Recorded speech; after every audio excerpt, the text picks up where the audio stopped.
minasan, ohayo gozaimasu, konnichiwa, konbanwa. Kembali lagi di channel Japan Gampang.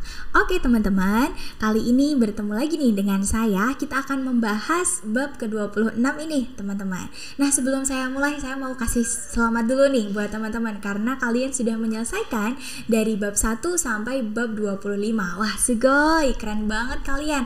Masih bisa, semangat ya belajarnya sampai di level atas. Nah kali ini kita akan menggunakan buku Akari versi 2 ya teman-teman, untuk versi yang ini ya, untuk di bab 26 ini. Saya harap teman-teman sebelum kita mulai sudah menghafalkan dulu ya kotoba yang ada dari bab 26 ya teman-teman. Kalau sudah yakin, sudah hafal, kita langsung masuk ya ke bunponya bab 26. Oke teman-teman, kali ini di bab 26 kita pertama akan mempelajari bentuk ya, yang mana akhir pola kalimatnya adalah endes gitu teman-teman. Nah caranya bagaimana? Yang pertama, ketika kita menggunakan kata kerja, maka bentuk kata kerjanya harus diubah dulu nih menjadi futsuke atau bentuk casualnya. Teman-teman masih ingat ya bentuk casual? Nanti kita akan bahas lebih lanjut ya. Kemudian ada untuk kata sifat i, untuk i-nya masih kita ikutkan ya, baru diikuti dengan endes di belakangnya ya. Kemudian untuk kata sifat na-nya juga diikutkan teman-teman, baru diikuti dengan endes di akhirnya. Dan untuk kata benda perlu diingat ya teman-teman, kata benda di sini itu harus ditambahkan na dulu, baru diikuti dengan endes gitu teman-teman. Bisa dilihat di sini ya, ada untuk contoh, ini adalah kata kerja yang mana ditambah dengan endes. Yang pertama ada untuk taberu ya. Di sini adalah contoh dari bentuk chishoke ya. Jadinya taberun des ya, makan seperti itu. Nah, walaupun di akhir di sini ada tambahan endes, itu tidak merubah pengertiannya ya teman-teman. Ini hanya untuk penekanan kalimat saja, kayak gitu teman-teman. Kemudian ada tabe nain des ya, artinya tidak makan seperti itu. Kemudian ada tabetan des ya, telah makan. Dan ada juga tabe nakatan des ya, artinya telah tidak makan. Kayak gitu teman-teman. Kemudian untuk kata sifat, nah teman-teman bisa lihat ya di sini, pasti teman-teman sudah menghafalkan juga nih untuk perubahan kata sifat. Yang pertama untuk kata sifat i ya, takai ya, biasanya kan takai des, sekarang jadinya takain des gitu ya, artinya tetap sama, yaitu mahal atau tinggi. Kayak gitu teman-teman. Kemudian ada takakunain des ya, artinya tidak mahal. Kemudian ada juga takakatan des ya, artinya telah mahal. Dan yang terakhir menjadi takakunakatan des ya, artinya telah tidak mahal. Kayak gitu teman-teman. Nah, kalau yang tadi ini untuk kata sifat i, di sini ada untuk kata sifat na, teman-teman. Contohnya ada genki na, ya artinya sehat. Ketika kita tambahkan endes, maka langsung saja jadinya genki nan des, ya artinya sehat. Kemudian ada juga genki janain des, artinya tidak sehat. Kemudian ada juga genki datan des, artinya telah sehat. Dan yang terakhir ada genki janakatan des, artinya telah tidak sehat. Kayak gitu ya teman-teman. Dan yang terakhir di sini ada untuk kata benda ya. Maka di sini ada contohnya kaze atau angin, harus diikuti dengan na dulu ya teman-teman, baru endes ya. Kaze nandes, artinya angin, seperti itu teman-teman. Kemudian ada juga kaze janain des, artinya tidak angin ya. Kemudian ada kaze datan des ya, artinya telah angin. Dan yang terakhir ada kaze janakatan des, artinya telah tidak angin.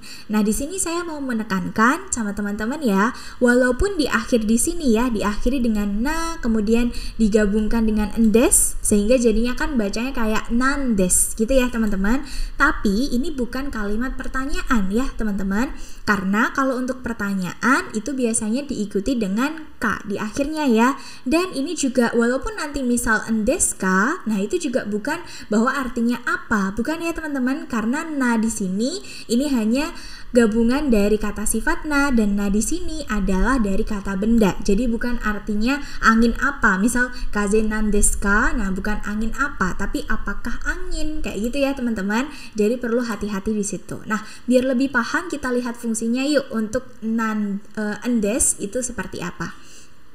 Nah, di bunpo yang kedua kita akan belajar bahwa Endes ini fungsinya untuk memastikan atau meminta keterangan alasan tentang hal yang dilihat atau didengar.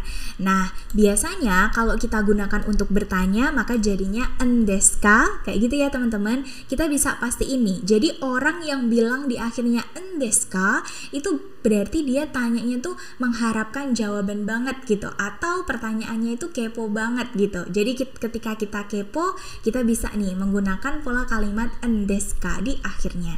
Nah, untuk yang paling depan ini masih sama ya, seperti tadi bentuknya futsuke, kemudian juga kata sifat na, i, dan juga kata benda ditambah na.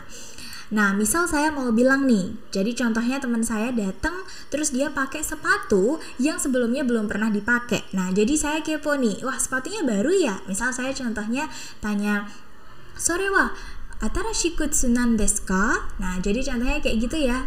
Itu sepatu baru ya? Kayak gitu. Jadi kepo banget nih, berharap orang yang saya tanya itu menjawab juga. Kayak gitu teman-teman. Nah, di sini juga ada nih contoh untuk kalimat pertanyaan ya. Ada dare to party ni sanka surun desu ka? Nah, ini jadi dia yang tanya itu kepo banget. Kamu pergi ke pesta sama siapa? Gitu ya. Jadi menghadiri pesta dengan siapa? Kayak gitu teman-teman. Kemudian ada juga nih contoh yang kedua, moshikomi wa kifunan desu ka? Jadi dia tanya, kalau pendaftarannya ini tuh seikhlasnya nggak sih gitu ya? Apakah seikhlasnya? Kayak gitu teman-teman. Kemudian untuk contoh yang ketiga, di sini bentuk percakapan ya teman-teman, atau kaiwa. Si A itu bilang seperti ini, "Doshite jikang ni okuretan desu ka?" Jadi si A bilang, "Kamu kenapa kok telat?" gitu ya. "Kenapa kamu terlambat?"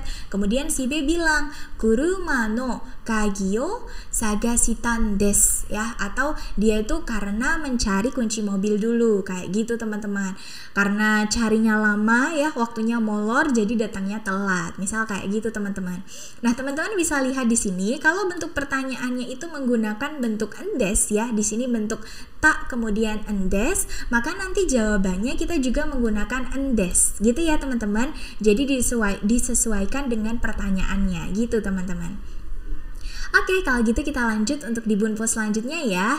Jadi, untuk di bunpo kali ini kita belajar untuk menambahkan alasan pada hal yang telah dijelaskan atau menjelaskan alasan sebagai jawaban dari kalimat endes. Seperti tadi ya, untuk contoh yang terakhir, kalau pertanyaannya endes ka, maka jawabannya juga menggunakan endes. Gitu ya teman-teman. Atau kita juga bisa gunakan nih bentuk endes ini sebagai alasan, kayak gitu. Untuk cara penggunaannya masih sama tadi ya, menggunakan futsuke, kata sifat, dan kata benda ditambah dengan na, baru diikuti dengan endes. Nah, contohnya di sini ya, ada sumimasen, ashita jugyo ni mani au koto ga dekimasen. Giong matsuri de satsuei o surun desu. Nah, jadi di sini dia bilang, maaf gitu ya, besok kemudian ke belakang tidak bisa tepat waktu pada jam pelajaran. Nah, kemudian dia ikutin lagi nih dengan kalimat selanjutnya sebagai alasan ya, bahwa dia akan menjadi ya di sini fotografer di acara Giong Matsuri atau festival Giong. Kayak gitu teman-teman. Kemudian ada kaiwa di sini. Contoh kedua, doshite kaisha o yasundan desu ka? Gitu ya, dia tanya nih, kenapa libur kerja? Nah, ini mengharap banget jawabannya. Kemudian si B bilang, tsugo ga waruin desu, ya, karena ada halangan atau dalam kondisi yang tidak baik-baik aja. Kayak gitu contohnya teman-teman. Kemudian kita lanjut ya, untuk di bunpo selanjutnya di sini kita masih membahas tentang endes, tapi fungsinya untuk memulai pembicaraan atau ketika sulit menyatakan suatu hal atau sungkan ketika mau ngomong ya. Seperti biasa kalau dulu kita sudah pernah mempelajari ya, biasanya di akhir diikuti dengan ga, kayak gitu ya. Nah, kali ini juga sama teman-teman. Jadi yang akhirannya endes tinggal ditambah ga di akhir kalimatnya. Gitu ya teman-teman. Di sini ada contohnya nih. Mizu ga denain desu ga dan suichu desu ka? Nah, ini tuh misal dia itu lagi di kamar mandi, kemudian dia ngerasa airnya nggak keluar nih, terus dia keluar kemudian tanya ke orang, kok airnya nggak keluar ya? Kayak ada rasa sungkannya, maaf airnya nggak keluar, apakah sedang pemadaman air? Nah, kayak gitu ya teman-teman. Jadi di sini untuk partikel ga hanya ungkapan bahwa dia sungkan untuk ngomong kayak gitu teman-teman.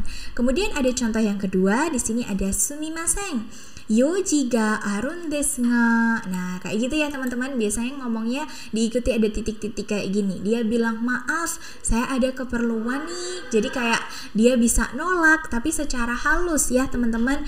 "Aduh, maaf karena ada keperluan." Nah, kayak gitu teman-teman. Secara sungkan seperti itu.